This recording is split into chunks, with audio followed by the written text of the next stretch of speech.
Ladies and gentlemen, boys and girls, it's time. Another live show. Today we're going to be talking about, is it an opportunity or should we be worried about going into a recession? I've been talking about this for the past 9 to 10 months, actually since last October. So almost a year. I've been talking about what was going to happen in the stock market, the real estate market, as interest rates would rise. And what I want to talk about specifically though, is how it's going to affect your business. Okay. Now, if you are calling in, I am going to be taking phone calls as well as Q&A. So if you would like to call into the live show, just call the number below, 361-733-3332. Call that number. And as always, the queue fills up and then we got to cancel at the end. So if you want to call in early, because that's the only way I can guarantee I'm going to be able to take your call and get you in for your questions. So as there are questions coming in and people are joining, I want to talk a little bit about today. Obviously, the Fed came out. They're raising interest rates by 0.75%. And it's expected that it's going to continue for the next several months, continuing to raise interest rates. What does that mean for your business? Like, well, that doesn't really matter. It's like affecting mortgages and things like that. Well, first and foremost, to home improvement businesses. When people feel like they have a lot of money in their house and that their house is going up in value, they're much more inclined to spend money on home improvement. They're much more inclined to maintain, repair, and improve that property. So it is in the best interest of every home improvement contractor that the real estate market does well and that people have money to spend. And so as we see interest rates go up and we see housing as it's become extremely expensive, both because of asset prices went up during 2020, 2021, and then now in 2022, not only are asset prices extremely high in terms of housing, but now interest rates are very high. So it's making it harder and harder to buy real estate. It's harder and harder, more expensive. Their monthly mortgages are extremely high. And so at the bottom line is we have to start thinking about how can we prepare our businesses for a time when we have high interest rates and people don't have as much money in their pocket and they don't have the value of their house going up every single month and they can't just take equity out and keep spending money.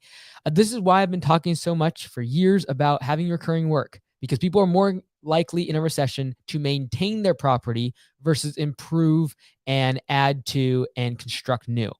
And so I think it's important that every single contractor, home improvement, whether you are in cleaning, fencing, lawn care, landscaping, that you figure out a way to create recurring revenue where you maintain these properties. How else can you make sure that you are protected against this recession that is bound to happen? Now it's like super obvious. I was talking about this a year ago at the peak. Go back a year, October, at the very peak. I'm talking like, look, this is going to happen.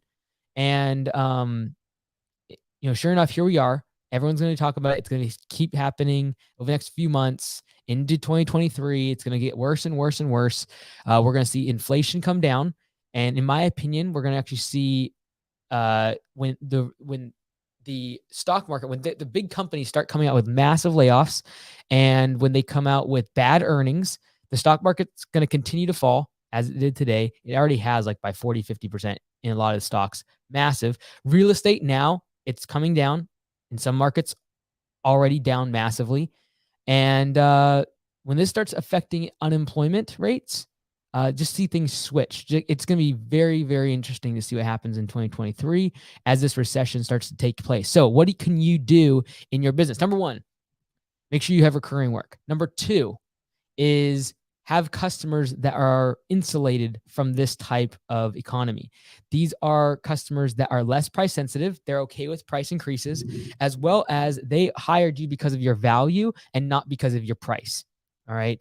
These are the customers that have 2 houses. These are the customers that have $1 million houses. These are the customers that are not going to cancel when you need to raise prices by $5 to account for the cost of inflation and rising wages and fuel.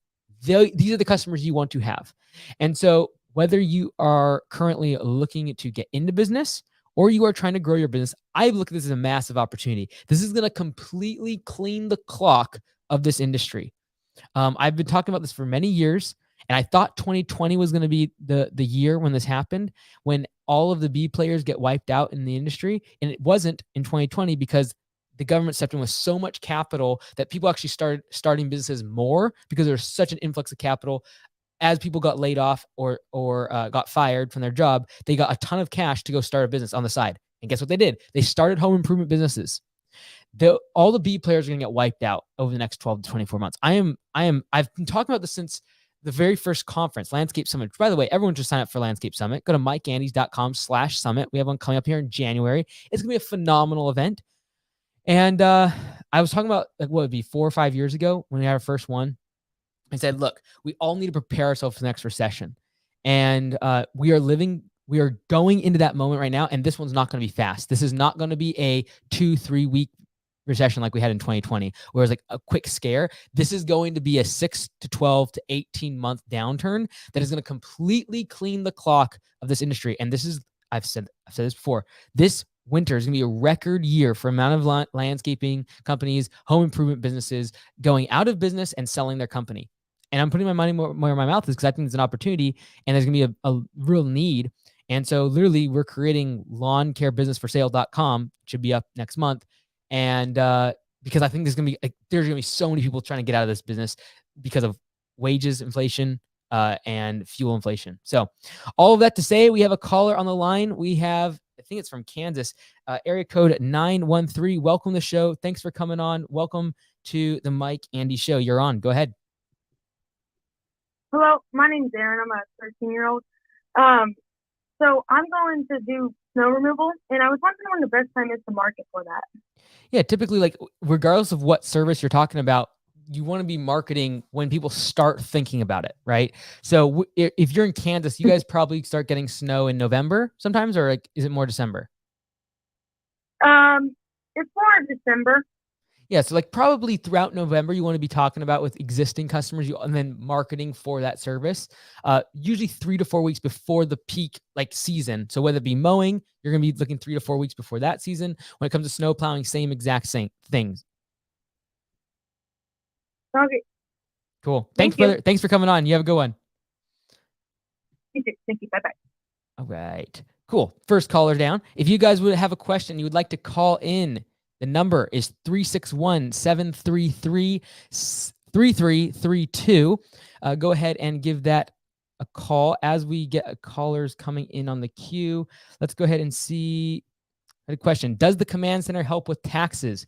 We actually just are rolling this out now. This will be the first winter when we do have a CPA in-house to be able to help do all of the taxes for our franchisees. I show my employees other companies with new trucks, mowers, trailers, etc., and tell them I am worried for these companies when business slows down in the coming years. Not to say that every business that has good equipment or nice trucks are going to go out of business. I don't necessarily believe that because, like, for example, if I wasn't trying to franchise the business and grow and really try to increase impact, I would take the location that we've made, has a couple $100,000 in cash flow that I can put in my pocket, and I would probably invest in nicer trucks and just make it a better business, more streamlined, better equipment, etc. And so there's definitely, when someone's been in business for 10, 15, 20 years, that's a real possibility that they're just investing back in the business and spending the money back on their equipment, even though they know there's not as great of a return for that money, but they're doing it just to shelter the from taxes.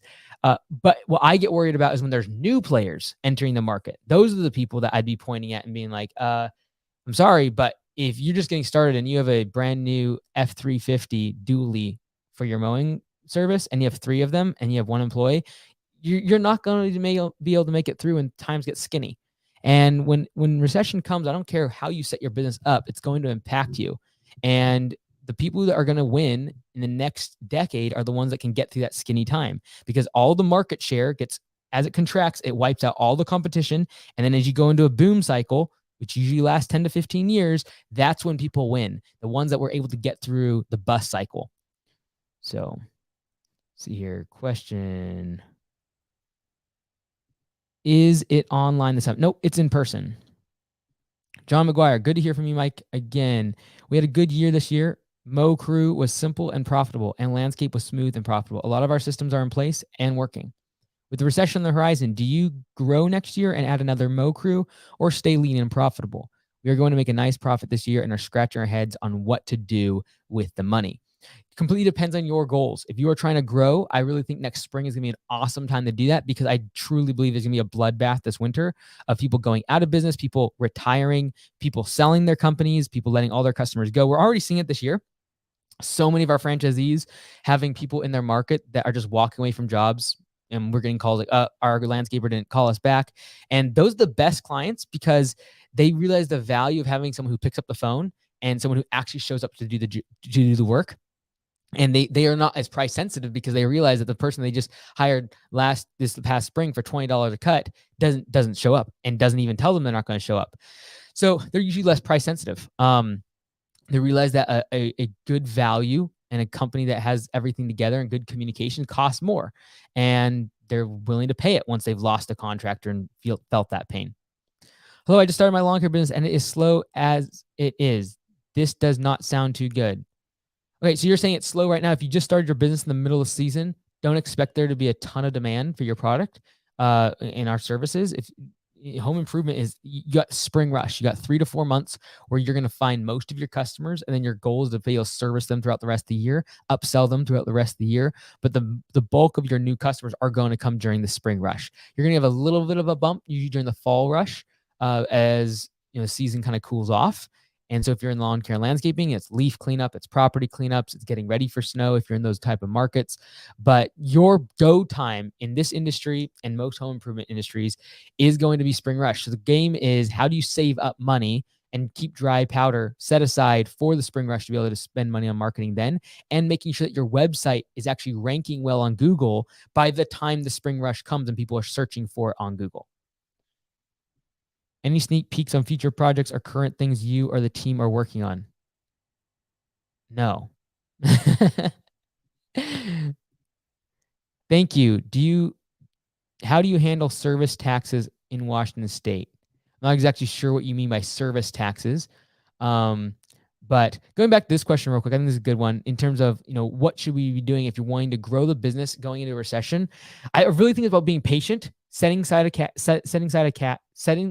aside for the opportunity next spring rush when demand's going to be high. You're going to have competition low because so many people are going to go out of business this winter. Like, just mark my words. You're going to see so many lawn care businesses for sale from now until February of 2023. Just watch it. It's going to be insane, because people have grown over the past 2 years. They got started during COVID. They got their they got their unemployment. They got a stimulus check. They got an extra 5 or 10 grand in their bank. So they went and started a business, and it was good for a year, for 2 years, and then they're going to fold up.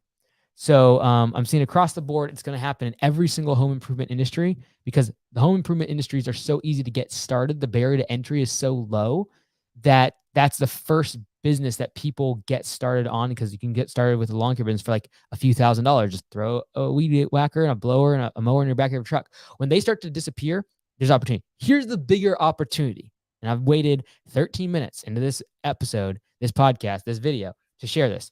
Here's the bigger opportunity. It's not the one guy solo operations that are going out of business that are going to be the opportunity. The opportunity is in the companies that had 20, 30, 50, 100 employees and are scaling back massively because they can't find employees to work for them.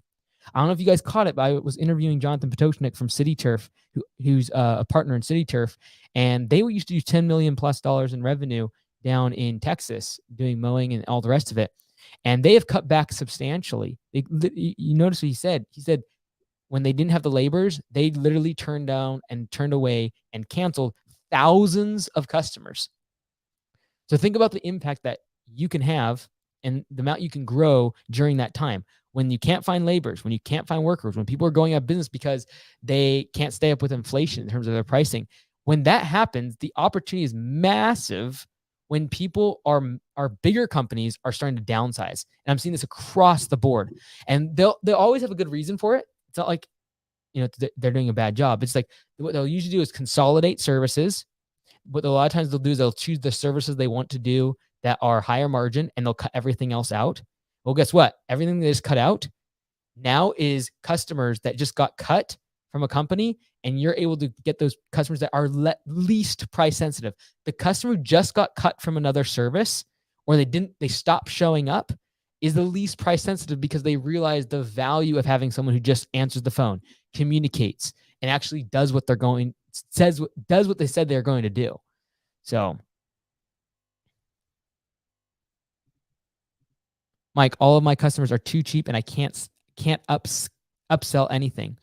I think this comes down to value, right? Like, really, what is the value proposition of your upsell? Is it just a matter of you wanting more money, or is it a matter of like knocking the door and being like, "Hey, Mr. Jones, I noticed that your bushes are touching your siding. Mr. Jones, I noticed that your gutters are really overflowing, or they're gonna get filled up because the maple trees over the gutters. Why don't I clear those out so come fall when the rains come, it's all cleared out." You got to think in terms of what is value for the customer. You just asking them for the sale without any sort of context is the least personable way of doing it.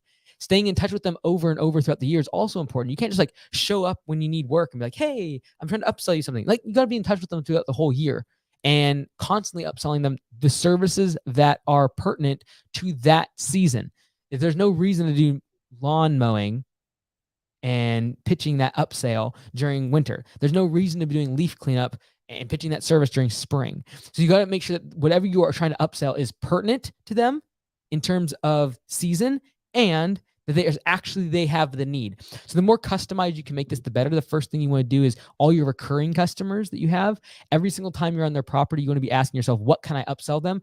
Not what do I want to upsell them? What do they need that I could actually point out and be like, you need this service because of X, Y, and Z. The more personalized you can make an upsell, the higher percentage of those customers are going to accept. Hello, I am in school during the day. During those times, I am super busy, but during the summer, I am not. Do you think I should get more clients during the spring rush? It's really depending on if you're able to find someone else to help you out when you're in school in terms of doing the work for you. So you want to fill yourself to capacity when you are in school. So it might be, say, 15 or 20 customers, and then just keep raising your prices, cutting out the bottom ones, raising your prices, and new ones come on. So you can just optimize the amount of profit that you're making. And then I would try, if you're going to expand, try to go from like 20 to 50 really quickly so you can hire someone and they could be working out in the field while you're at school.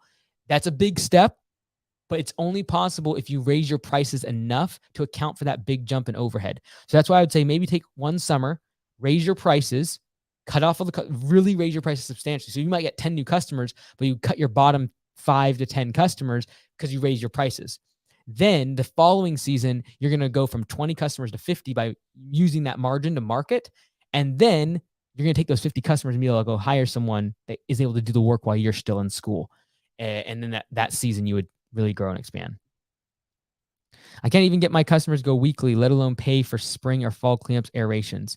This is definitely a limiting belief. I'll just be honest with you, because it's a limiting belief / it could be that your customers, you're attracting the wrong customers for your mowing service, right? So again, back to the customers that are most recession proof, they're the ones that constantly accept upsales. For example, the Bellingham shop the other day sent out what we call a one-click estimate email. We have it at Augusta Nation. We create these emails that they click one button and it sets them up for an estimate. And so sometimes these estimates are done over the phone, or they can be done manually or done by the office. But sometimes they're in person, like property cleanups, for example. So recently, last week, the Bellingham shop sent one out. They had like 10,000 people in the database, emails and contacts.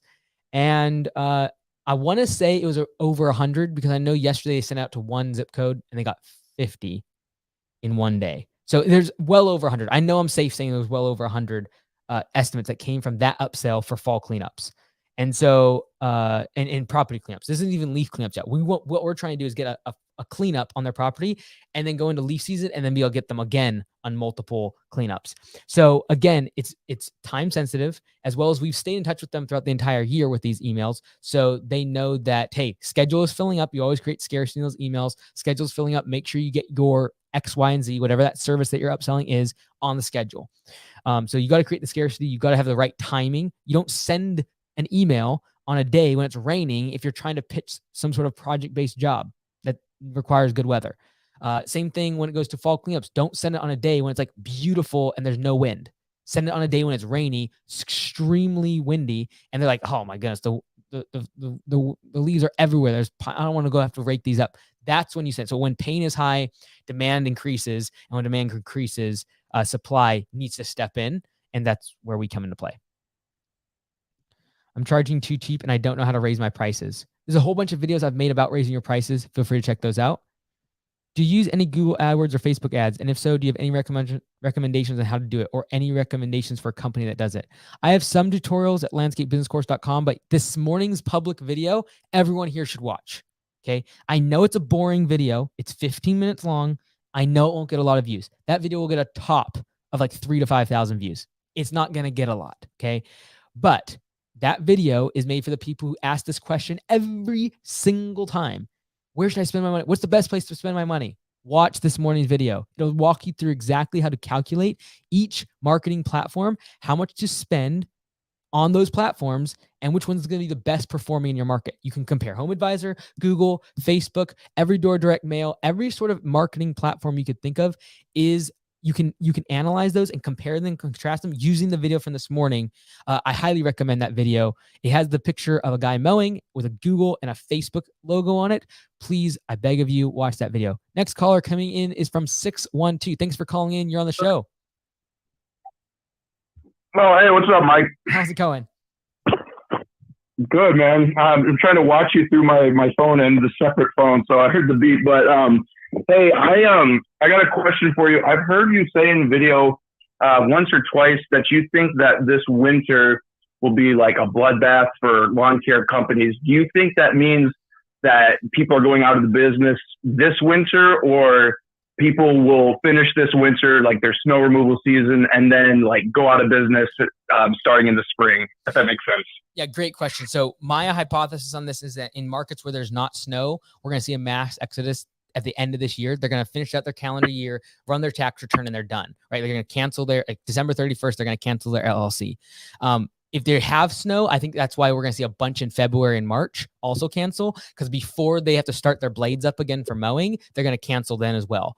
So, I think that a lot of people are going to sell, and I think a lot of it is the chuck in a truck. They're going to sell out because the cost of fuel has completely ate into their margins. And then, like I said, the big companies that are consolidating, cutting out services, and just restricting the amount of employees they have because they can't find laborers. And so I think it's gonna be kind of two-tiered there though. And so that's why I think it'll start in November and kind of end in March, when there's gonna be so many people going up for sale or going out of business. Gotcha. And you think that's labor related and the margin compression? Yep, 100%.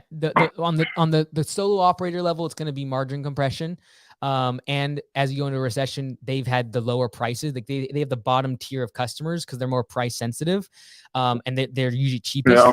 And so those are going to be the most affected. So they're going to have the hardest time reactivating those customers come next spring when everyone is in recession mode. And then secondarily, they've already had a tough year this year compared to last when everyone had money.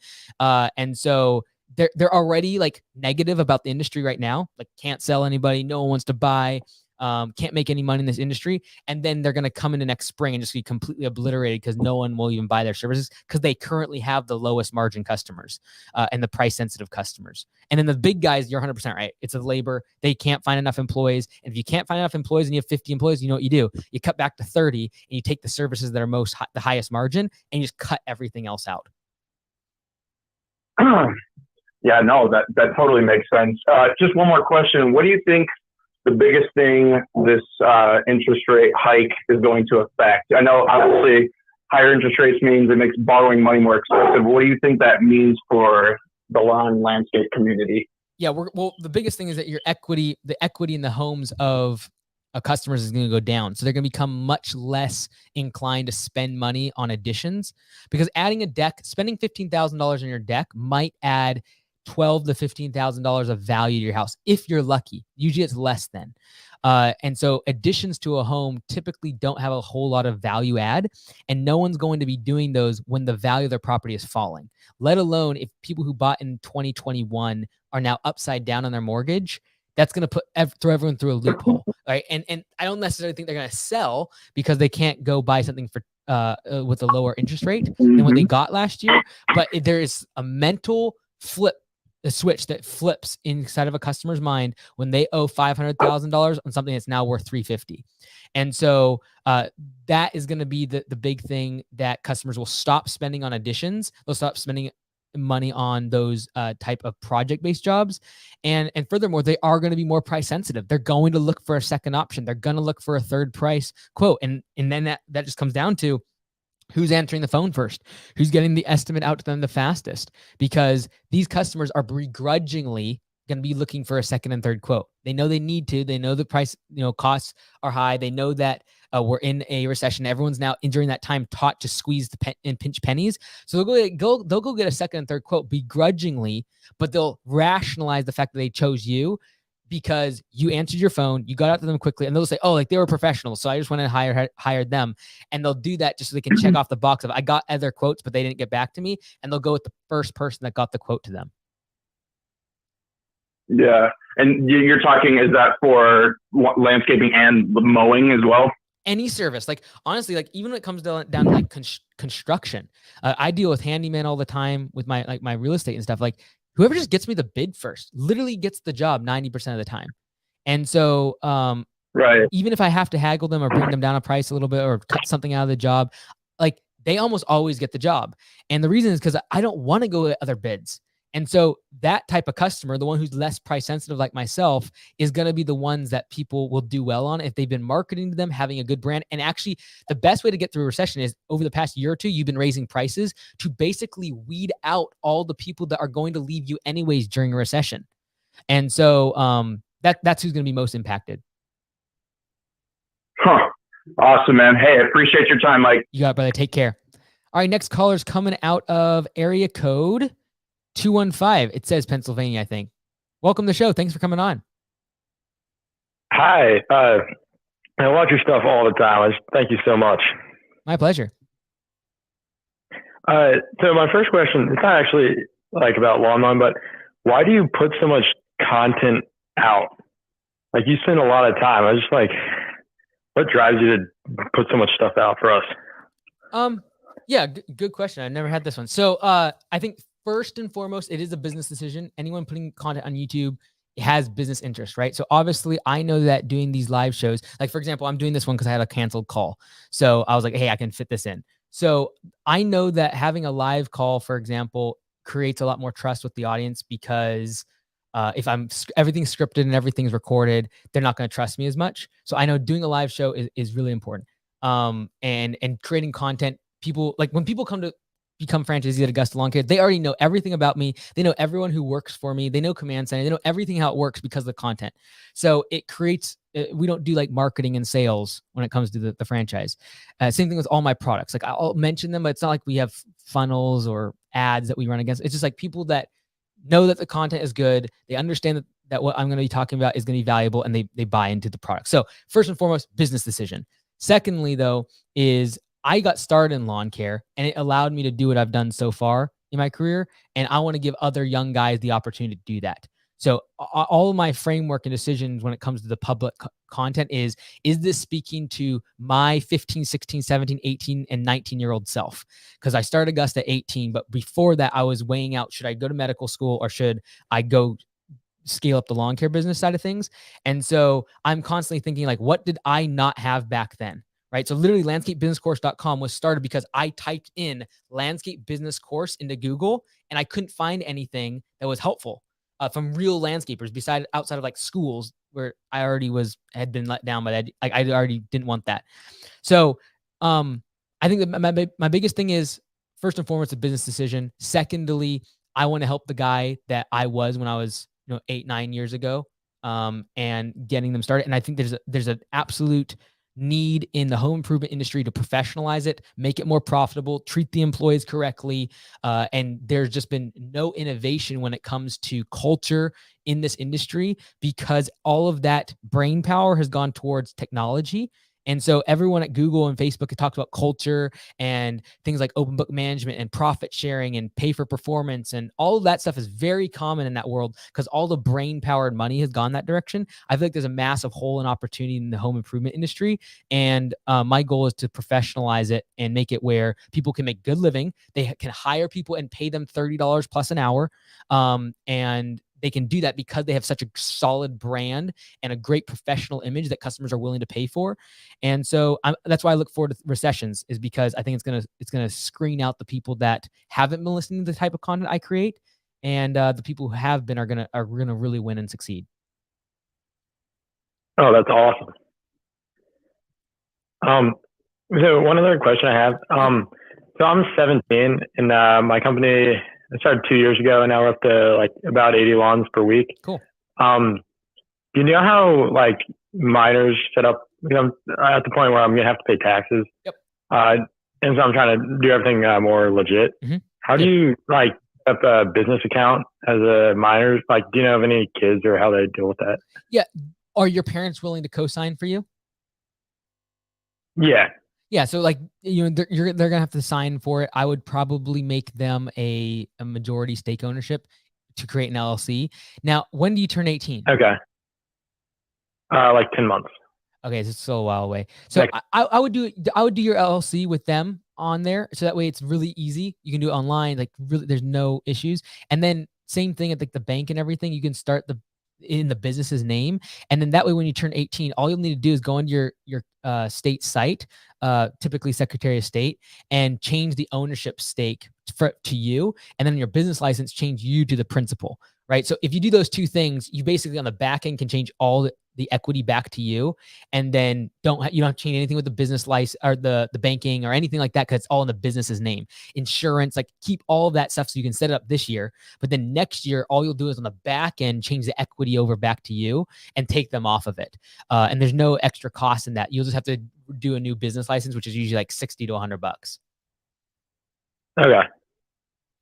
And so I got a like first employee like a couple of weeks ago. Mow while I'm in school. Yep. And basically, like, I think the most important thing is probably him on P4P, because I'm not like with him most of the time. Yep. I'm just having like come back if he gets a complaint, just comes back to the lawn the next day. Mm-hmm. Do you have any like other like anything you think I should think about in that situation? When did you hire him? Just recently? Yeah, I hired him like 2 days before I went back to school. Got it. So he didn't have much experience. And is he full time? Yeah. Sweet. Good for you. He has a second job, but he pretty much works like 7 to 3. Got it. And then Monday to Friday. What do you charge per hour right now to the customer, if you don't mind me asking? So, like it depends a lot on who's mowing. Like if I'm going by myself, sometimes I can hit like $120 in like an hour and a half, mm-hmm. or even more. Like once we hit like, you think like 70 to 80? You think like 70 to 80 an hour is kind of but okay. Yeah, that's like what we're like actually hitting if it's just me mm-hmm. and like one of my friends. But like he's obviously going a lot slower because he's new. Mm-hmm. But yeah, like once he gets up to speed, he can definitely be hitting 80, especially solo. Yep. Like I've hit over 100 an hour for a while, like multiple hours, just solo. And have you been running P4P for a bit? So basically, I told him the first 2 weeks it was just gonna be like straight hourly because I didn't want him to like rush until he got the hang of it. This week, I'm like telling him what he would have made on P4P mm-hmm. and just keeping it hourly. Mm-hmm. And then the next week, it's gonna be basically like full P4P, just whichever he makes more on, he'll get. Cool. Have you tried the software, like the P4P software with him at all? No. So I think I emailed Brad yesterday, just asking like how it would work with Yardbook. I'm getting that set up. Yeah, even if you just try it for a month, because like the first month's free, right? So try it out and just see how that impacts his performance, because what I see a lot of times is having that daily report for them is super beneficial to actually seeing their performance increase, because they're getting feedback so much faster, right? Especially because you're not there. Okay. Like P4P is a must in your situation. So I'm super thrilled that you're already thinking like this, because it's the number one reason why people can't run their business while they are in school or do it kind of like you're thinking. Like this is, you have a really cool thing if for the next year you can actually make this work and build the business, right? So I would 100% like try it out for a month. Even if you cancel and you're like, hey, I can do it, with paper with one employee, fine. But just see how that works, getting the report to the employee every single day like that. Like I truly believe you'll see a massive improvement in efficiency just by having where he can go in there and see like yesterday's pay and all the rest of it. So yeah, that would be my number one thing. Okay. Yeah, awesome. Cool. And so just one more thing. For leaf cleanups, when I'm selling a leaf cleanup, do I want to like sell them on the recurring leaf cleanups like every 2 weeks or something. Or like if I'm already mowing, like I feel like it chops the leaves up anyway. Mm-hmm. So I don't do like, do I just have to get them on the schedule to like do a leaf cleanup? If Or someone like, contacts you before the leaves are falling, I would then try to just immediately sell them on like a bi-weekly visit or weekly visit to come do the leaves. And if you're already coming and mowing, it's just a tack on service, but definitely make it separate. Then if you, so most people call. okay, and wait, so go ahead.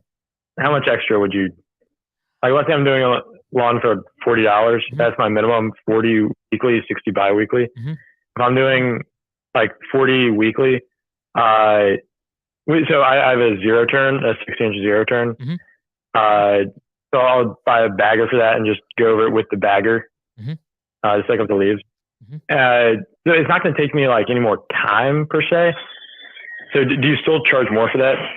100%, because first and foremost, that bagger is going to cost you $1,500 to $2,000. It's a pain to put on and off. It's a pain to clean. It's going to take more time.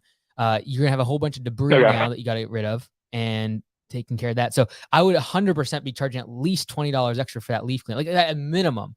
And so how we do our pricing when it comes to leaf clean is how long would it take if we didn't have the lawn to do, right? That's how we do our pricing. Yeah. Because what I don't want is, mowing is done, but we still need leaves.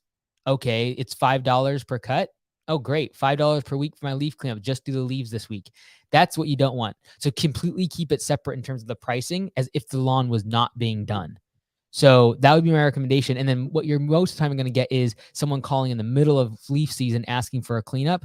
That's when you give them a price for initial, and then the service is going onwards, a weekly or bi-weekly price for that afterwards. But 100% keep the pricing as if you are only doing the leaves, because for most places the leaf season extends past the mowing season. So you need to be able to charge to go to the property just to do the leaves. And most customers won't blink an eye at that. Like $20 or $30 per cut extra for the leaves, that's a steal of a deal, right? That's like $50 a month. Yeah. So I would charge more than that, by the way, but that would be like my base minimum. And so our township collects the leaves if you like put them on the curb. Got it. Would you put them on the curb, or is that like unprofessional? I would do it if that's very standard. I would do it if they're gonna. It allows you to charge a lower price. But again, like if your minimum show up rate is $40 for a lawn, I would probably be looking at that as my minimum for leaves. Because if you stop mowing at the end of October, but you need to go back in November and December for leaf cleanup, you want to be able to charge that $40 minimum. Okay. And here's one thing. So do you like you don't hardly do any like in the field videos? Do you have any people that you recommend watching for like how to actually like mow the lawn well, or like do a good mulch job or stuff like that? Yeah, based on whatever service you're doing, just Google it or YouTube it, right? Brian's Lawn Maintenance obviously makes a bunch of good ones. Keith makes some good ones. I just don't believe it moves the needle a whole lot in terms of the business side. And so that's why I don't make a whole lot of videos about it. But definitely, like I've learned from those guys in terms of like when I was, my first time doing a mulch job, or first time doing, a certain type of service, 100%. Just Google that. Same thing with Dirt Monkey. Like he's great for doing hardscaping. Like, so you can learn so much from those guys. 100%. All right. Oh, well, thank you so much. You got it, I brother. really appreciate you taking my call. Absolutely. Yeah. Next call is coming from 850 area code. Welcome to the show. Thanks for coming on. Yeah, thank you, man. So I am similar to the last caller, but a little bit younger. I'm 15. So I'm starting out with my first employee next year. He'll be running around with me. So I just had a question. What do you like are a couple of ways that not only to like obviously like the goal is to make money, but also like not have the employees think as they're just like a tool to make money, and also to like help them have like a not a good time, but also like help them feel valued. 100%. So the first thing you can do to help them feel valued is actually care about them. And it sounds like you actually do. So don't feign that. I don't think it's because some people are like, oh, I'll tell them, I'll convince them that I don't think they're a tool, quote unquote, because doing so will make them more efficient and more profitable for me. Like, it's like, oh, great. Yeah. So you do think they're a tool. You're just going to tell them that they're not, so that they work harder for you. That's the wrong attitude. Yeah. And that will eventually get smoked out because you'll cave to the efficiency side of things and the business side when things get really tough. And so what they're looking for is when the rubber hits the road, does this owner, does this manager go the direction of money, or do they go the direction of the team? And so if you feign it, you're basically gonna set yourself, you're just kicking the can down the field until one day it's going to catch up with you, right? When catastrophe happens, do you choose the money or do you choose the team? Do you back up the team? And this is why, like, that video I made a year ago, people just roasted me over, quote unquote, firing the customer. I was doing it for the employee that the customer was being an absolute jerk to. And it's not a coincidence that employee is now a general manager.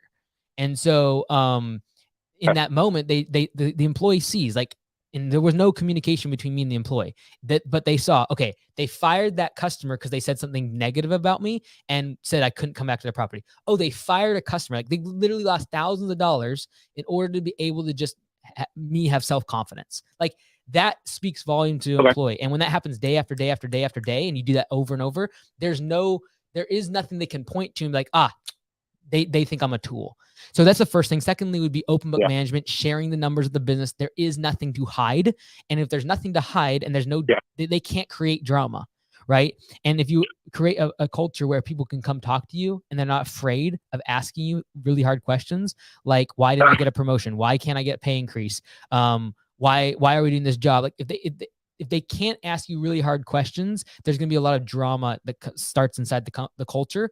And so if you really want to care about them, invest back into making their lives and their careers better by making it very clear what you're doing inside the business and educating them on how to run a business, how to do marketing, how what a profit and loss statement is, what the pricing of the jobs are, having an open book so they see all of those numbers. If there's nothing to hide, you should be sharing everything with the team, because there's nothing that they have to point at and be like, they're hiding something. They think I'm a tool. They don't think I'm smart enough to know this stuff. So just open up the books, be clear and honest with them. And if you want them to succeed, invest back into them. Show how the business runs, show them how they can succeed in life, show them how they can make more money. That's the important part. And then one more thing. So you obviously started out relatively young, and hiring adults relatively young, or like older adults per se. Mm-hmm. So not this next year, and for any coming years, just I'm pretty young, obviously. So are there any good ways, or the best way, to kind of have not command that respect, but also at the same time show that, not that you know what you're talking about, but at the same time, like, it's awkward if you hire like a 30-year-old and you're 18 or whatever. Mm-hmm. Quite obviously. Yeah. So, like, first and foremost, I didn't actually feel this very much.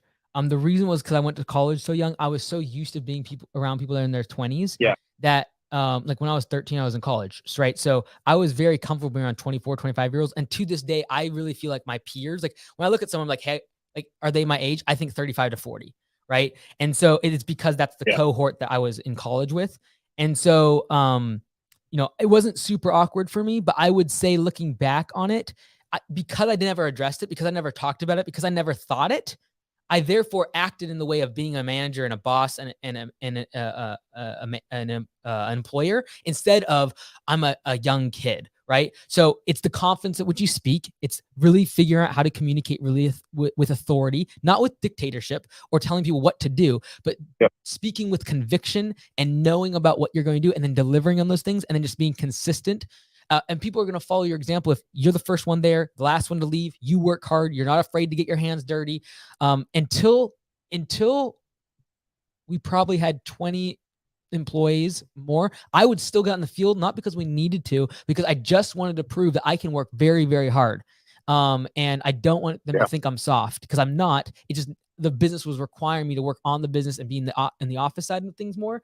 And so when you're small and you're young, make sure that you're out in the field with the guys occasionally. If you only have 1, 2, 3 employees, you got to get out there and just hustle sometimes. You got to be the one at 7, 8 o'clock wrapping up the job. You got to be the one that comes in on a Saturday. And I really believe that you got to lead by example, so they start to look and respect your work ethic. And I think that, obviously I don't want to speak for them, but talking to guys that I hire when they're in their 30s and 40s, I think most of them would would say that they could at least respect my work ethic, even if they didn't respect me as a kid, that they had to respect the work ethic because that was unmatched and you can't question it. For sure. Awesome. Thank you, Mike. Good luck, brother. Take care. All right, next caller's coming from 978. Welcome to the show. Thanks for coming on. Hey, Mike, how's it going? Good. How you doing? Good, good. I'm Simply Lawn Care from Peabody, Mass. We actually were on your show a couple months ago. You would interview my partner and I. Cool. Things are going good. I have a couple questions, though, Fire more away. about now that we're in the 500K range for this year. Yep. A couple different questions, like, so we're getting an office in February. We won't have an office manager till the spring rush for next year. Okay. So we're kind of in a weird bit where my partner, he's the GM, handling all the workers, working the field with them, and I'm doing all the office work and estimates. And obviously we're both pretty overworked, but we're handling it fine. Yeah. The issue I'm kind of finding now is like, I'm trying to better manage my time between the estimates and the office work. One question I had was, what do you feel is more important? Either getting to estimates like the same day, getting that estimate out in 12 hours, or making sure you answer the call when it rings and not having to call back. If you were to like say one was a little more important than the other. Yeah. And you have to prioritize because especially during the spring rush, like you can't do everything, right? So you do have to eventually prioritize. I would say, I've always said we got to take care of the existing customers, right? Because attrition will kill a business, customers leaving, far greater than getting new customers, right? I have no guarantee that a new estimate is going to accept. Like, let's say 50, 60% of them do. But I know that if I answer the phone and I get back to existing customers, I might be able to save 99% of them if I just do have good customer service. So, don't go after the next shiny thing when you have it already in your hand, which is an existing customer. Like, okay, I'm going to abandon this existing customer and go chase another customer. It's like, that doesn't make no sense. Like, protect this one, and then let's hope and pray that if you're a little bit behind on estimates, that this other person still accepts, even though you're a day or two late. Okay, awesome. Then another thing we've been noticing with our marketing is the Google ads and local services. So they were super busy in the fall, which obviously, we've had a couple spring rushes now in the fall and spring. We get that those are the busy seasons. Mm-hmm. But what we found was like, it was maxing out the budget, which was fine. We wanted to do that in the spring and the fall, but it's not, we're getting probably like 3 calls from the local services, like now, a week. And I was just wondering, is that our service area is 6 towns and we're in the suburbs of Boston. That's why I'm thinking, did we do something wrong? Because I haven't edited the local services. I haven't like changed anything. So I'm confused. Why is it so much less when I have a budget of like 500 a week on it, and I'm getting like 3 calls a week? Yeah, like it usually means there's other competitors that have moved in and started, like they've been Google verified. But also 3 calls a week is not uncommon, honestly. There is not a huge call volume from Google local services. I personally believe it'll take off when they move it from the top of the page down into the search. And when they do that and they get customers or users to think that those are more native, it'll take off. Because right now it looks very much like an ad at the top because they've changed the dimensions instead of being a full length across. So I think Google's going to optimize this down the road because if you look at the first page of every single home improvement search, is almost always 80% Angie's List, Home Advisor, Yelp, Lawn Starter, etc. And so Google does not like that. That's money that they could be having themselves. So I really think they're going to optimize Google local services over the next 12 to 24 months and make it an absolute cash cow. And then that 3 will go to 15. But for now, 3 is pretty good. I wouldn't be concerned or alarmed. Okay. Typically what happens is there's just so many people that are starting to get verified that they start showing you less and you just have less clicks because the dilutive product of more and more service providers. Okay. Awesome. Yeah, I was going to say, most of our customers now, we're getting our sources. Facebook's number 1 during the summer. And then I would say right behind that, my business just showing up on Google. Mm-hmm. That's kind of where we're at now. But the Google ads too, Google AdWords, we really haven't seen much results from that either. It's about the same. Is that pretty normal too? Like 3 a week for Google AdWords?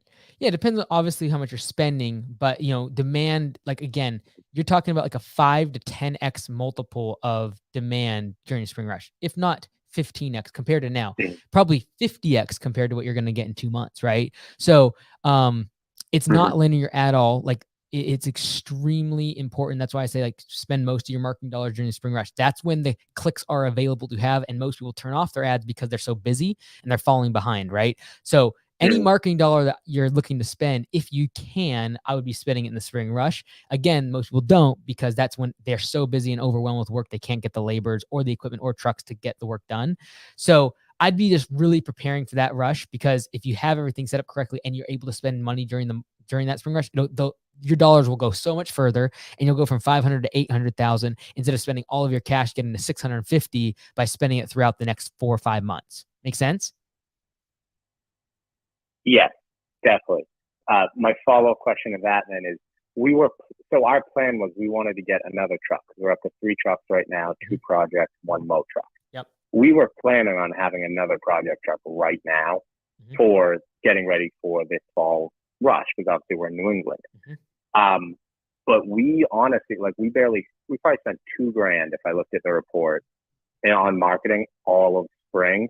And then we've probably spent, I think I just saw like $15,000 in marketing this summer. Yep. And we have barely kept the schedule full. Yep. Like I'm talking maybe booking out like a week and a half all year. Like we basically had people quit because they're only getting 30 hours a week.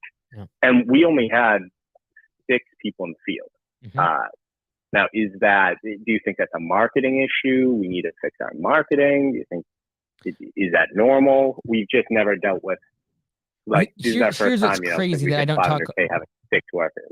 Yeah, no. Yeah, here's what it's crazy. Like I talk all the time about marketing should be spent in the spring rush because that's when your customer acquisition cost is lowest, but no one does it because they're so busy.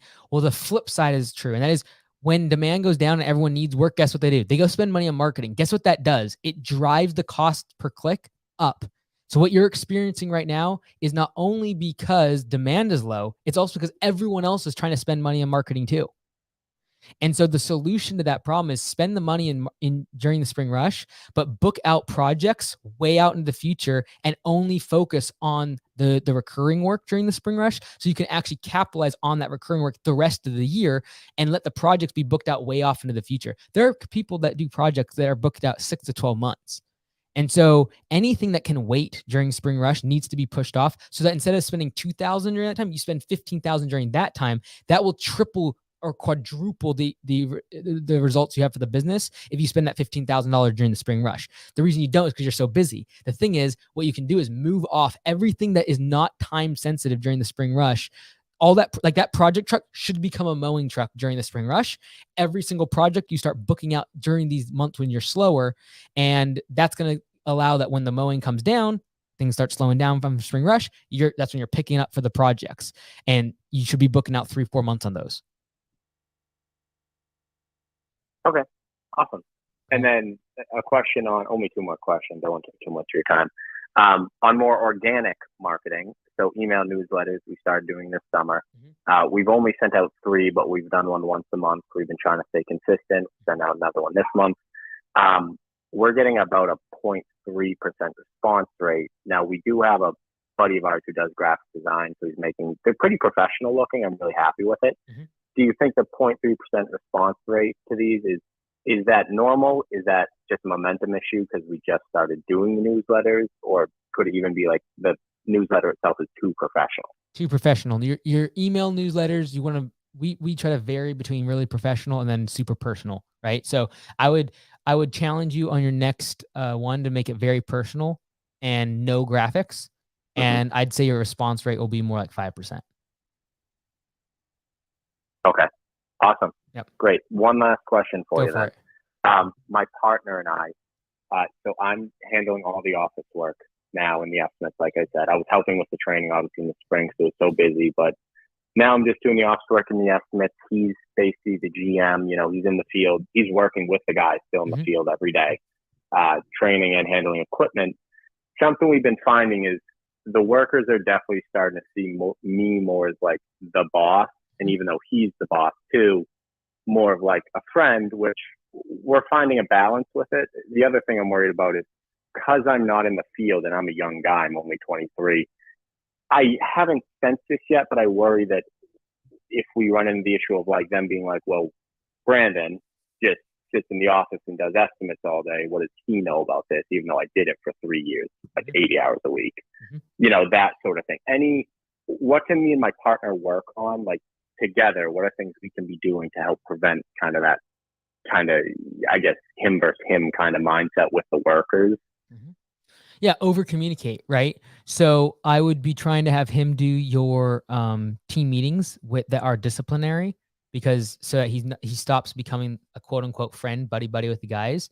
Like if they're going to him with all the problems in the business, that's a problem for you, and so you want him to be the one that actually doles out discipline, and so they realize, okay, like he's on the same page with Brandon and is not going to get pushed around. We can't go around anyone by talking to a different person. Like it's like a mom and dad, right? Like the mom says no, so they go to the dad. You do not want that. That's why I'm a big believer in not having partners. A part of the reason. But if you're going to do it, just make sure you over communicate. So communicating what each person's role is and why your role is important. I literally had a franchisee talk with. I had late last night was talking to one of them about this issue. They have a guy in the office who's physically incapable of doing the field work, but none of the guys are respecting him. And so I said, you need to have a meeting. You have over communicate what the roles and responsibilities are and the value of that role to them and how it impacts their daily operations, and potentially even drop the ball on them and see what happens when they realize that, like, oh, not having that person is really, really important. So, if they're looking to, so you're saying they look to you as the boss and him as the buddy? Yeah, I'm definitely more stern. It's not that he can't be, but he's still learning how to be stern. I feel like it's not that he's scared of the confrontation. He just doesn't really know what to say yet.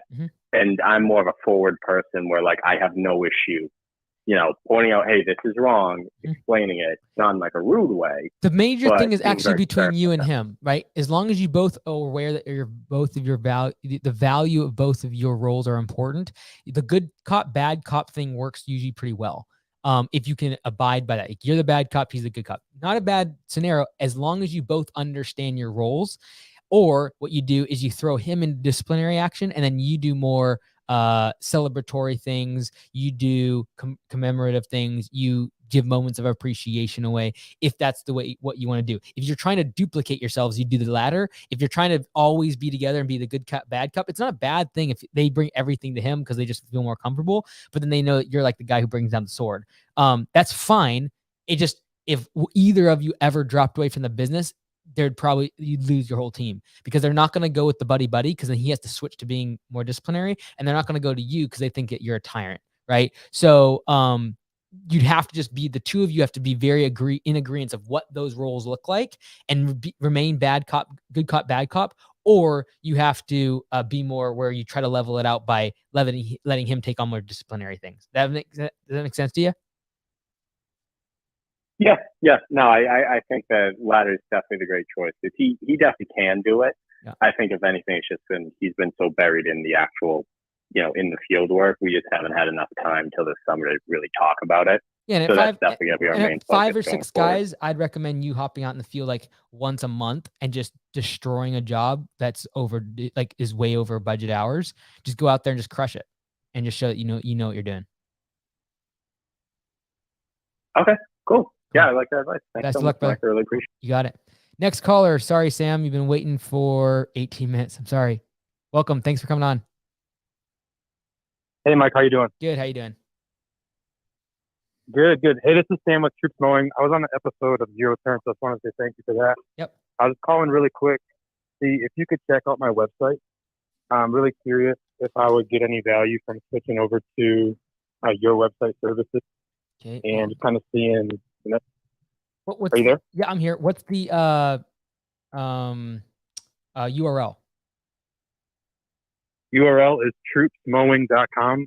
TROOPSMOWING.com. Let me go ahead and share the screen here.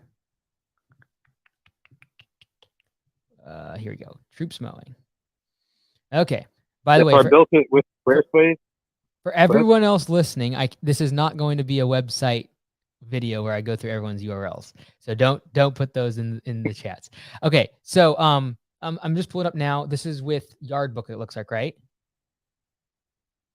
No, so I built that with Squarespace. Oh, I made a jobber. I meant Squarespace. My bad. Squarespace. Gotcha. Are you? Can you hear me okay? Yep. So really, yeah, I can hear you fine. Cool. Really what I'm curious about, Mike, is what kind of value I could get with you in terms of SEO if we were to switch to you in your website services. And I don't know if you can tell just from looking at it if we have good SEO or not. Looking for some guidance in that regard. Yeah, so let's see here. What you service mostly Hutto? Is that like the main area that you service? Yeah. Hutto, Texas Lawn Care. Let's see here. Okay, cool. All right. So I'm looking up. So there you got 122 reviews. Let's go. Let's see here. Let's see native. Okay. How long has this site been up? We used to do WordPress. Squarespace version has been up for about a year, a little bit over a year. Yeah. Oh, mercy. We're really going deep here. Okay, I'm on 4th page. I still haven't seen you. Okay, yeah, there it is. 4th page. So you're on the 4th page. Lawn Care and Hutto, Troops Mowing LLC. So first and foremost, because what I thought first you were talking about was design, I think your design is pretty good. Like, I definitely think this picture could be improved. I love the plugin here. The problem, sometimes that slows down the site, which affects the SEO. Some of these pictures could be optimized because they're very large. But I actually like design. I really, obviously, you have a good theme with your name, everything in terms of the troop side of things. I think, like the pictures, for example, I would like to see you, the brand, the troop, like their trucks inside these pictures, because these could be pictures of, any lawn in the world. But that's from a design perspective. From an SEO perspective, the only thing that speaks to me is after 6 to 12 months, where do you rank on Google, right? And currently you're on the 4th page. So that in and of itself is where I'd say, yes, it would be a value. What size of business? That's my main question. What size of business are you currently at, and what are you trying to keep growing, or where are you at now? Yeah, we'd love to grow. Currently, we're going to finish the year probably around 400,000. Next year, we're going to be shooting for 750. Okay, then I would say yes. So then I would say yes. I would think this would be a good time, because what my goal would be is so that you're ranking on the 1st page by next spring rush, right? So September, October, by the time you get your site up, you're looking at November. It's going to take 3 to 6 months to be ranking really well. But the fact that you've been a year and we're still on the 4th page of Google when I type in Hutto, Texas Lawn Care, that's concerning to me. I'm really thrilled that you are really, really good at getting the reviews for Google My Business. That's awesome. But the money is in the native search, right? And right now you got Lawn Love, Angie's, Your Green Pal, Lawn Starter. Just Right Lawns is currently the best SEO in your area. And when I go to their page, as I'm doing right now, I don't know if you can see what I'm doing. They have multiple offices, which is fine. They look like they're using the exact same service thing here as you, but like theirs is very SEO driven. There's not a lot of good design. And this is like a classic SEO site that works well in the past, but this is what Google is not like anymore. All of this text, Google is starting to really that's not what they're looking for, keywords and like a bunch of long text on the homepage. So all that say, I think it would be a good move for you. If you were saying, hey, we're at 400, we're going to do 450 next year, 500, I would say, don't worry about it. Your current site looks good enough, and you're probably getting pretty good traffic just from the fact that it's a good looking site. You got good, Google My Business thing, but just taking what you currently have with the whole theme of the troops and the logo. I've seen your truck, obviously, here. They look clean. We would blow this one out of the water. So I would say it'd be a good move. And obviously I'm biased, but I think if you're trying to go to 750, I would give it a pass. Like, definitely join Lawn Care Web Design. Awesome. Yeah, I'll definitely reach out probably sometime this week. Do I just go to that website and just click contact, or yep, just fill send you an email direct? You just go right on there. If you have specific questions, reach out to the team. They always escalate stuff to me, their specific stuff, but it's mostly SEO stuff and web design. And then we meet together when we actually build your site. So usually take us 6, we're shooting for 6 now weeks. We say 8 weeks, but we've been getting them out in 6. So yeah, fill that out. Cause my big thing is like, I'd want you this done by November so that by next spring rush, it's ranking. Everyone rushes us in January and February for their site. And then they wonder why they're not ranking during spring rush. It's like, no, it's going to take 3 to 6 months to rank well. That being said, though, Sam, like you're on 4th page. We'll be on the 2nd page, I would imagine, within a month, honestly, and which would be a big improvement. But my goal would be like at least doing the first page. Go here, first page. My goal would be like first page when you type in Hutto, Texas lawn care, maybe like the 3rd or 4th spot down by the time we get to like February, March. That would be like the goal in terms of what we set on our end. Okay, perfect. I appreciate you taking a look at that. You got it, brother. Take care. Thanks so much.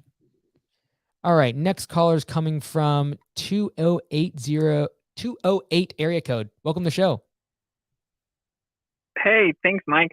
Thanks for having me. Mm-hmm. What's up? So I got like a weird question, or I don't know if it's a question, or maybe just asking for a suggestion. How do you approach an HOA? So my situation currently that I have is that this HOA hired me for some shrub pruning. So I showed up and I did some trimming to the shrubs and whatever. And when I gave out my estimate and I gave my prices to this guy, he was the president of the HOA, and he really liked the prices. So he's like, "Oh, I really like it, and I'm actually not satisfied with my current lawn care company. We're trying to see and accommodate for different budgets to see what we can reduce the cost on. Would you mind giving me your estimate?" And I was like happy to do so, because I was thinking, okay, in order for me to grow, this HOA is going to be a good opportunity. So when I was just typing this spreadsheet with my prices, I was doing it based on, okay, how many budget hours I'm going to do 23 units. They're mirrored to each other. I don't have to move the truck.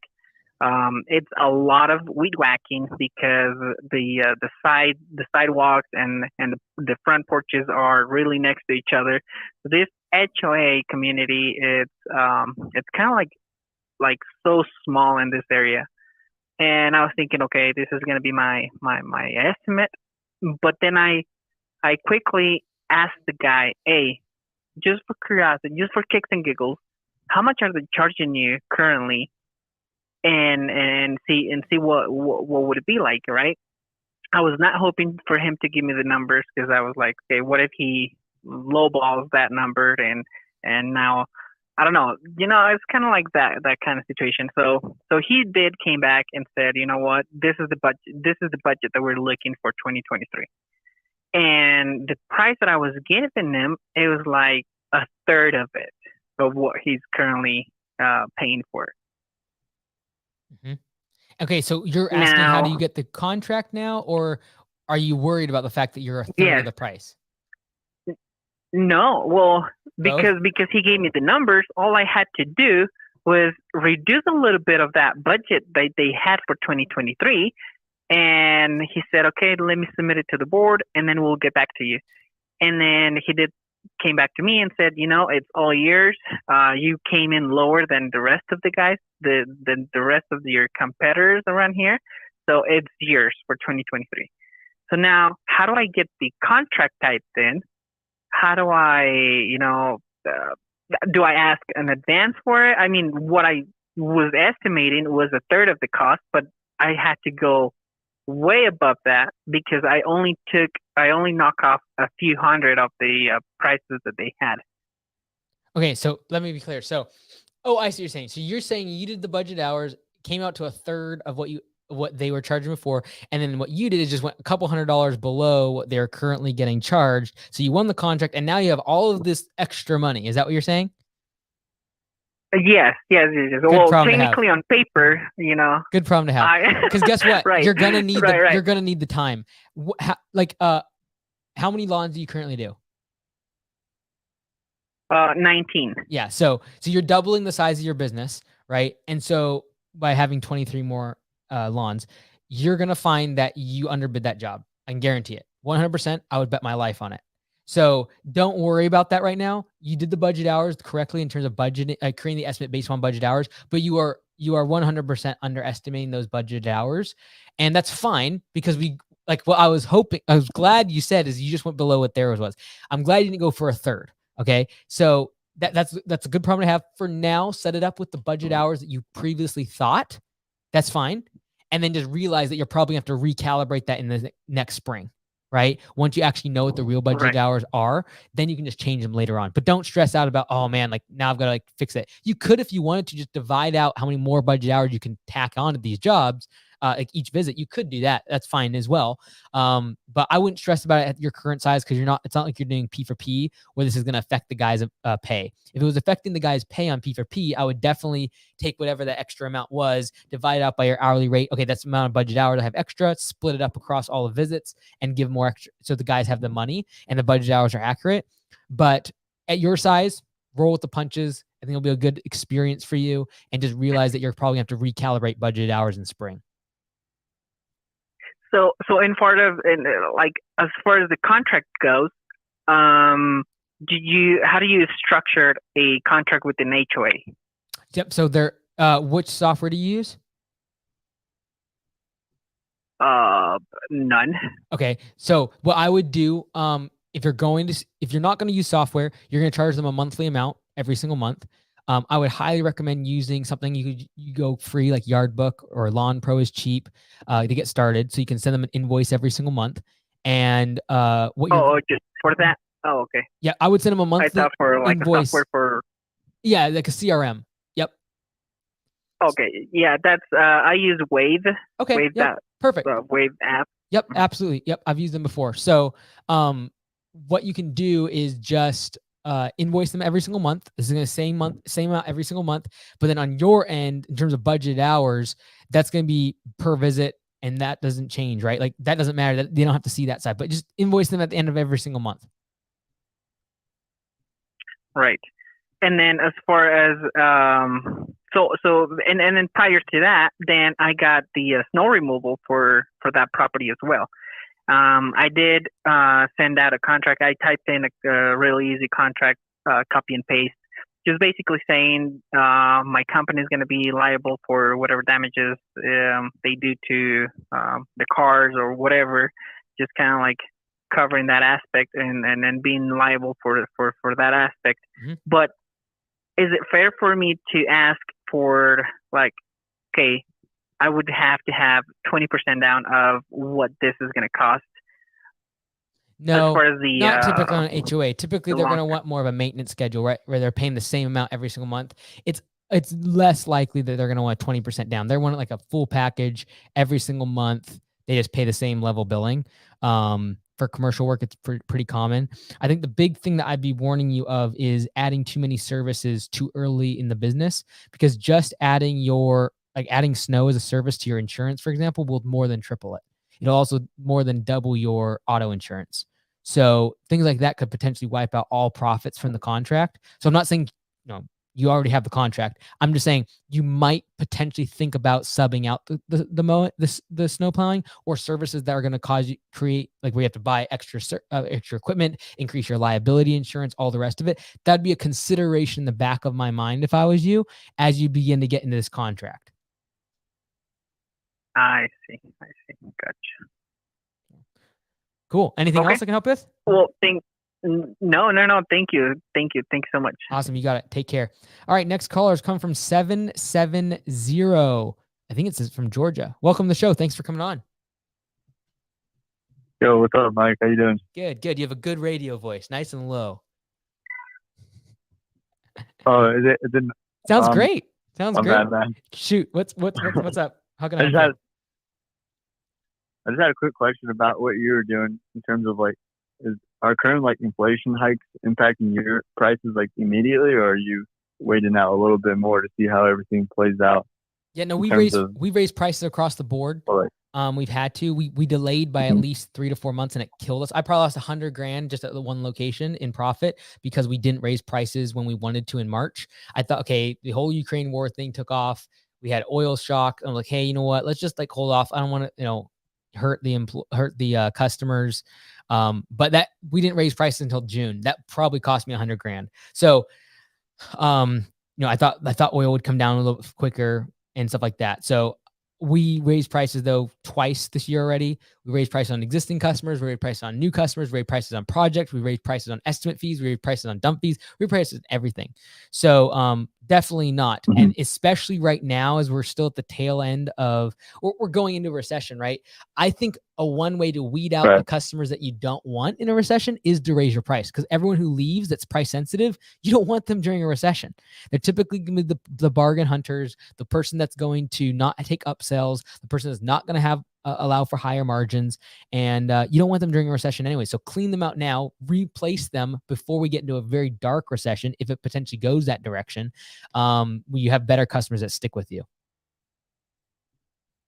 Gotcha. It's just like immediately act on it. Oh yeah. On what's going on out I've been there. trying to say it for the past 12 months. Okay. There's never a bad time to raise prices in this environment. Which everyone's used to it right now. Everything's going up. It's the time to raise. You're the best, man. Thanks for like bunch of the stuff you got going out, posting like content every day, man. You got it, brother. Inspiring to see. I appreciate it. Thanks so much. Take care. Man. Congrats on the real estate life as well, man. Thank you. I appreciate it. All right, this is gonna be the last caller. We gotta draw the line somewhere. Next caller from the Nebraska. Been waiting for 17 minutes. I think his name is Cody. Thanks for coming on. Hey, Mike. Yep, my name's Cody. Thanks for taking my call. Omaha, Nebraska. The quick question is around the ever-revolving topic of employees. Specifically today, I won't get into the rest of it, but just drama. It seems like even the guys that I do have that stick around for days to weeks to months on end, just very dramatic. Problems with other guys, sometimes going to, jail, not real serious stuff, but disruptions in the business and stuff. Online from the computer, looking at your videos and other folks that are more polished, it just looks like a different caliber of person that they're hiring or you're hiring. Like what I would call professionals and less dramatic, not to be personal to anybody, but less drama and just more, hey, we're here for business, we're here to work, we're here to make a living, that more polished employee. So I mean, what's your recommendation on how to weed out and get more of that direction of, we're professionals, we're trying to do good work, we're here to work as a team and build this business, rather than I'm the $20 an hour trim guy that goes to prison once every 3 months and is just a disruption to the business. Yeah.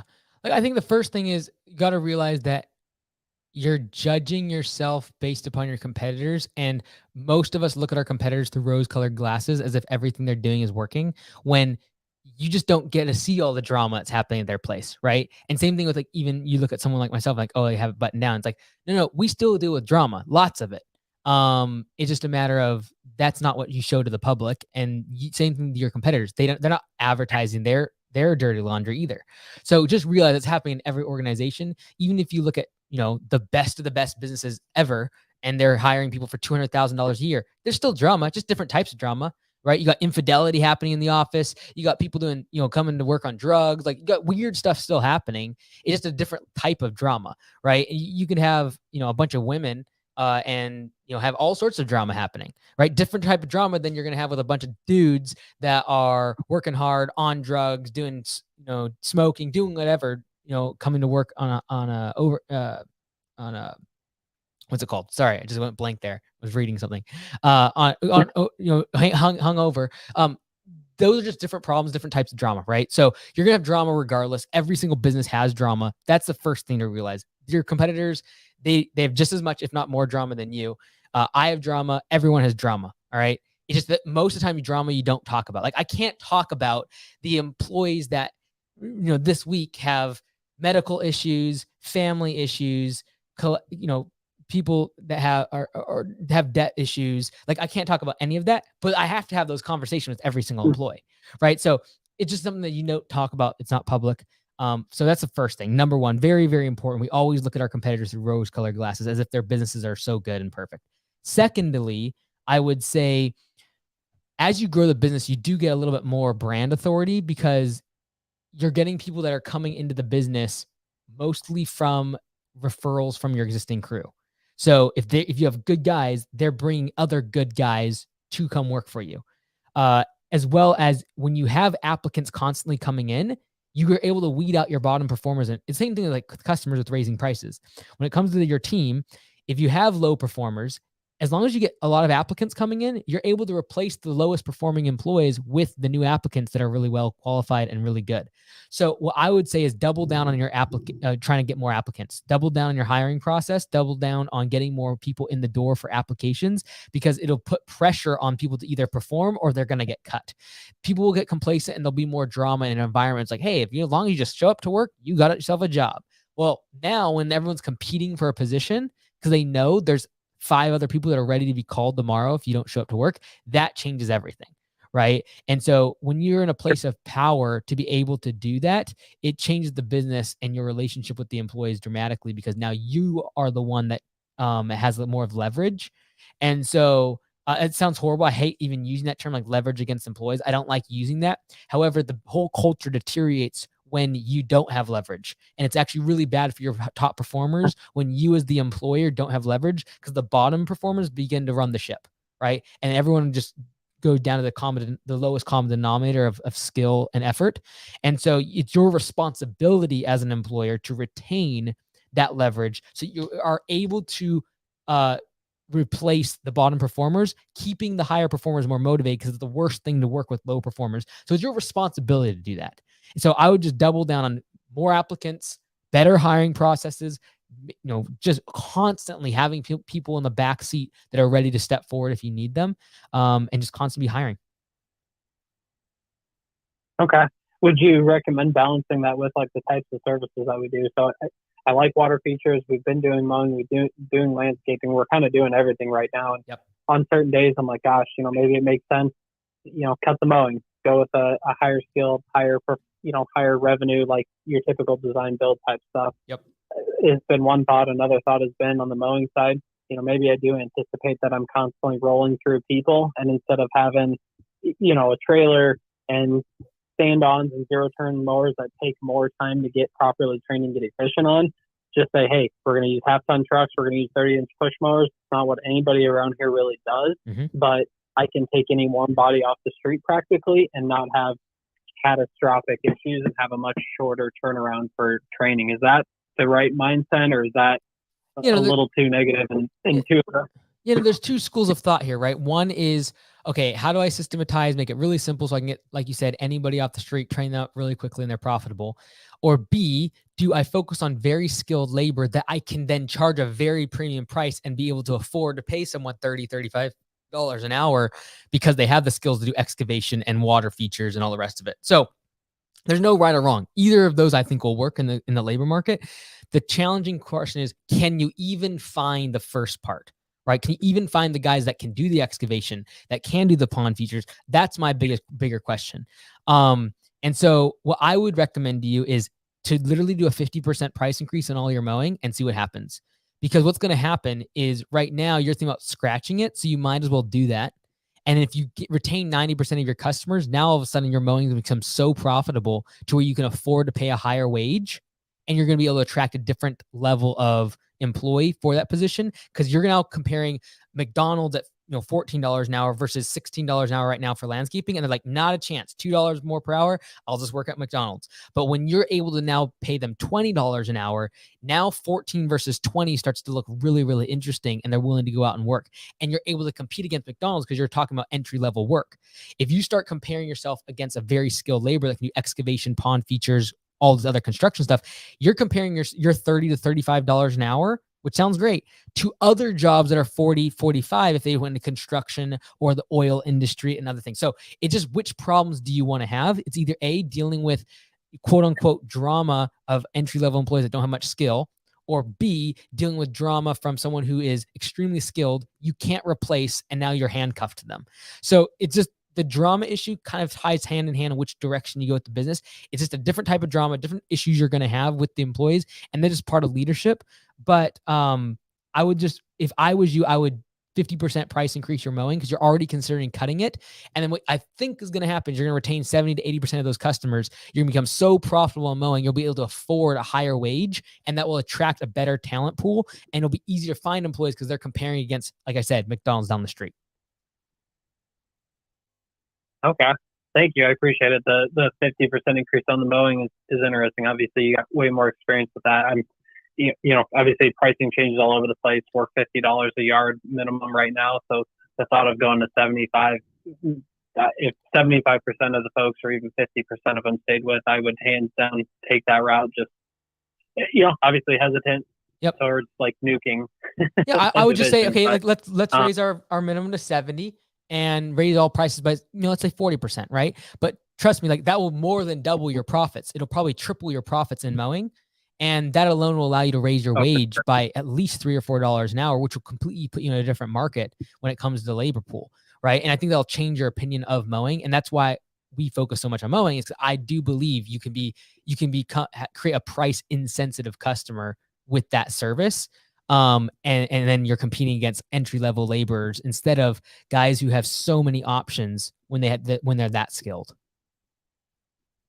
Sure. And not to open up another can of worms, but does it make sense to do like a 50% price increase and really go to another level, a very niche customer, like you said, that's not price sensitive versus maybe saying, you know what, maybe I just double down on advertising and really increase route density. So take the Walmart approach of just higher volume to increase profitability rather than selling a Benz, like selling a Toyota versus a Benz.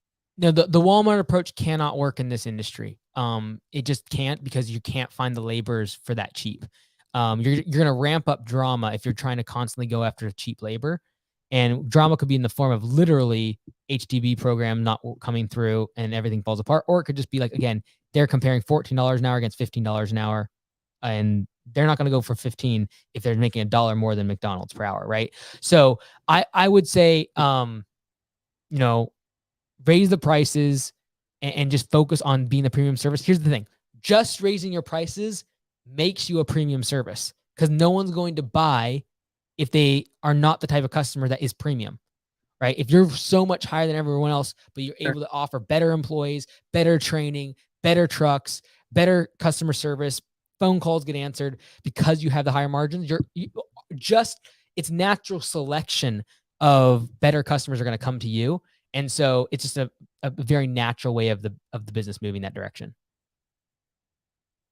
Sure. It's just on mine, not to get too wrapped. I know we got to wrap this up, but it's just on mine. We don't have the best route density now. So I get afraid that raising prices is obviously going to help profitability, but it maybe takes me further away from route density just because, instead of having 5 on the block at 50, it's 1 on the block for 75 that's a fictitious number, but at some point I think it's a fair argument that the higher the price goes, the less the route density would be just because of it's getting more expensive.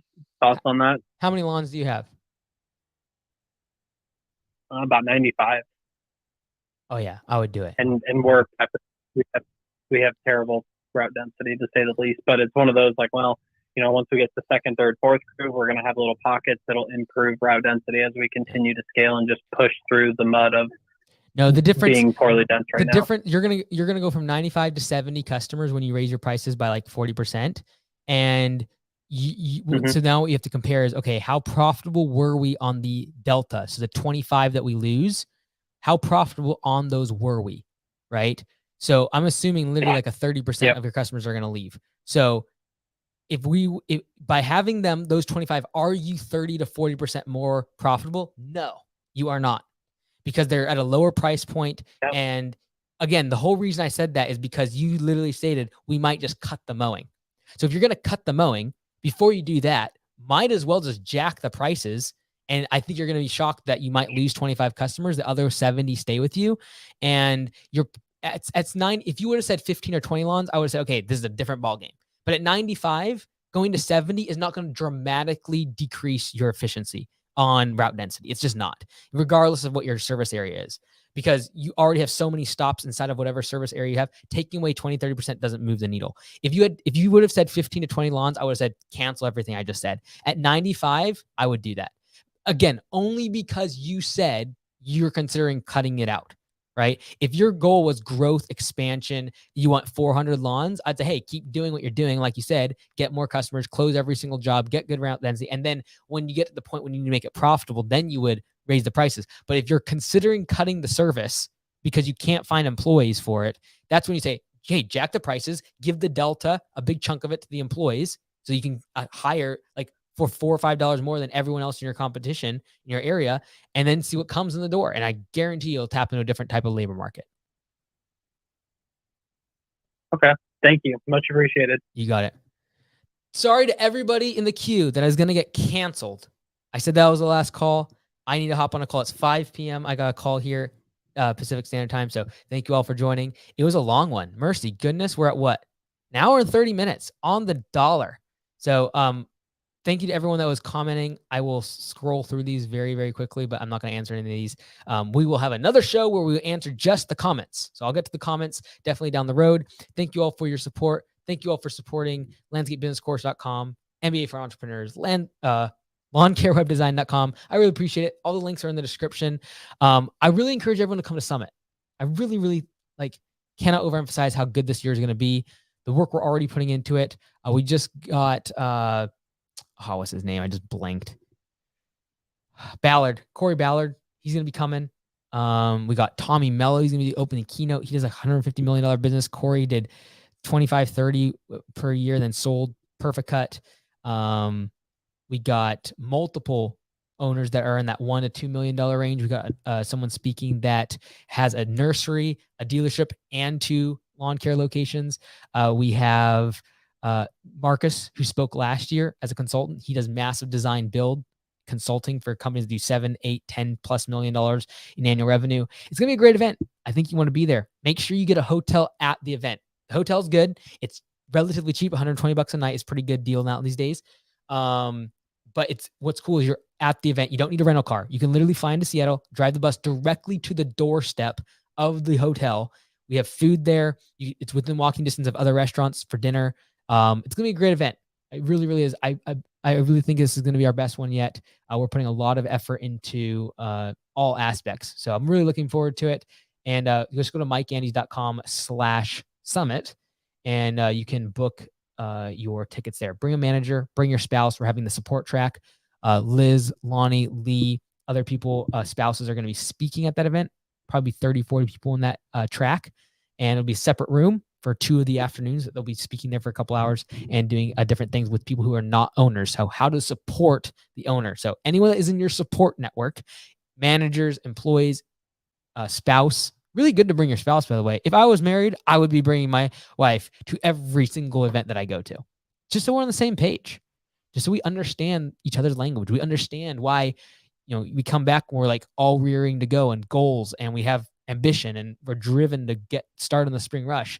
You want to make sure your spouse is on the same page. I actually added to our franchisee training. The very last thing now that I talk about is getting your spouse on the same page. I'm not even married, but I realized just how important it is as a small business owner to get your wife, husband, spouse, partner, whatever, on the same page with you when it comes to business. It's extremely important because most of the owners I see close down, there's something with the relationship that falls apart. There's misunderstandings. They start to grow apart. The business starts to take too much time. They're not on the same page, and it ruins the relationship.